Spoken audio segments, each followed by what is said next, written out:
आज आपली रेसिपी असणार आहे उन्हाळ्यातील पारंपरिक रेसिपी।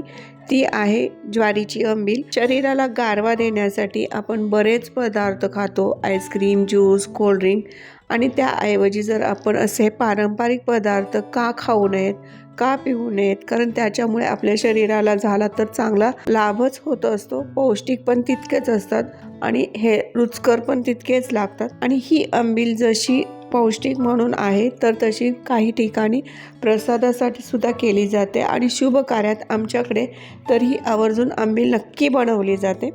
तर अशी आंबील बनवण्यासाठी रात्री झोपण्यापूर्वी एका स्टीलच्या भांड्यामध्ये 4 चमचे ज्वारीचे पीठ घालून घेऊयात। ज्वारीच्या पिठाच्या ऐवजी तुम्ही नाचणीचे पीठ सुद्धा वापरू शकता। त्यामध्येच आपण 4 चमचे दही घालून घेऊयात। दही जास्त आंबट असू नये आणि जास्त गोडसर पण असू नये अशा पद्धतीचं दही घ्यायचं आणि त्यामध्ये थोडंसं पाणी घालून घ्यायचं। आता हे सर्व आपल्याला एकजीव करून घ्यायचं आहे। एखाद्या व्हिस्करच्या सहाय्याने किंवा रवी असेल तर त्या सहाय्याने आपण हे छान असं घुसळून घेऊयात। हे सर्व आता एकजीव झालेलं आहे। आता आपण ह्याला रात्रभर आंबवण्यासाठी ठेवून द्यायचं आहे। जर ही आंबवली गेली, छान आंबली, तरच आंबील छान लागते आणि त्यामुळेच त्याला आपण आंबील असं म्हणतो। किंवा एक 5 ते 6 तास तरी हे असंच भिजून ठेवून द्यायचं आहे। तर इथे तुम्ही सकाळी उठून बघितलं तर छान असं हे आंबलेलं पीठ दिसत आहे। वास पण तसा आंबटसर येतो। त्यामध्ये सुरुवातीला आपण 1 ग्लास पाणी घालून घेऊयात आणि हे सर्व मिश्रण आहे ते व्यवस्थित परत एकदा पाण्यामध्ये फेटून घेऊयात। त्यामुळे गुठळ्या होणार नाहीत आणि व्यवस्थित अशी आपली आंबील तयार होईल। आता आपण 4 चमचे घातलं होतं ज्वारीचं पीठ, त्यानुसार तुम्ही इथं 4 ग्लास पाणी घेऊन ही आंबील बनवू शकता। ती एकदम पिण्यायोग्य होते। परंतु जर तुम्हाला घट्टसर हवी असेल तर तुम्ही 3 ग्लास पाणी घालून ही आंबील बनवू शकता। तर इथं मी 4 ग्लास पाणी घालून घेते याच्यामध्ये आणि परत एकदा आपण व्यवस्थित हे मिश्रण मिक्स करून घेऊया।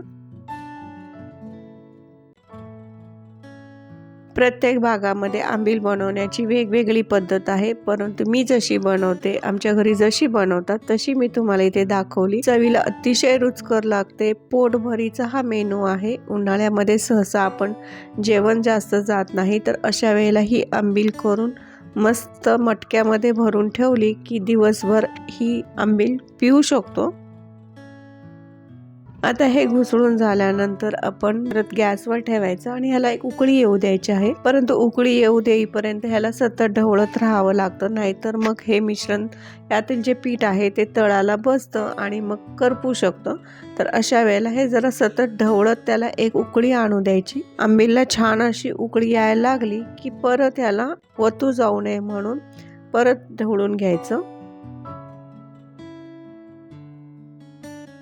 आंबीलला उकळी येऊ लागली की आपल्याला हे 5 मिनिटासाठी चांगलं शिजून घ्यायचं आहे। जास्त शिजवायची गरज नाही, मुळात आपण हे छान पीठ भिजवलेलं आहे आणि आंबवून पण घेतलेलं आहे। त्यामुळे 5 मिनिटांमध्ये ही आंबील आपली शिजून तयार होते। इथे तुम्ही बघू शकता छान अशी आंबील तयार होत आहे। तर त्याच्या आधी आपण याच्यामध्ये लसूण घालणार आहोत, तर त्यासाठी मी 7 ते 8 लसणाच्या पाकळ्या ठेचून घेतलेल्या आहेत अशा पद्धतीने, आणि हाच लसूण आपण घालणार आहोत आंबील मध्ये असाच कच्चा। त्याने फ्लेवर आंबीलला छान येतो, टेस्ट छान लागते। आणि याच्यात आधी आपण घालून घेऊयात चवीनुसार मीठ आणि त्यानंतर आपण घालतोय ठेचलेला लसूण। हा लसणाचा कच्चेपणा जरी असला तरी तो फ्लेवर इतका छान लागतो आंबील थंड झाल्यानंतर।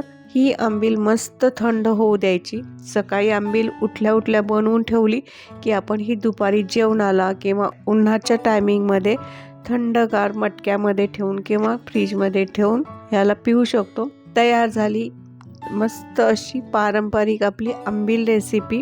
आमच्याकडे ही प्रसाद म्हणून तर नक्कीच करतो, गारवा म्हणून तर नक्कीच दिली जाते आल्या गेलेल्यांना। आणि त्याच्यामध्ये एकदम बारीकशी किंचितशी आपल्याला कोथिंबीर घालून घ्यायची आहे। ती जेव्हा दाताखाली येते, लसूण आणि कोथिंबीर, चवीला खूपच भारी लागते। जर तुम्हाला माझी रेसिपी आवडली तर नक्की चॅनलला सबस्क्राईब करा।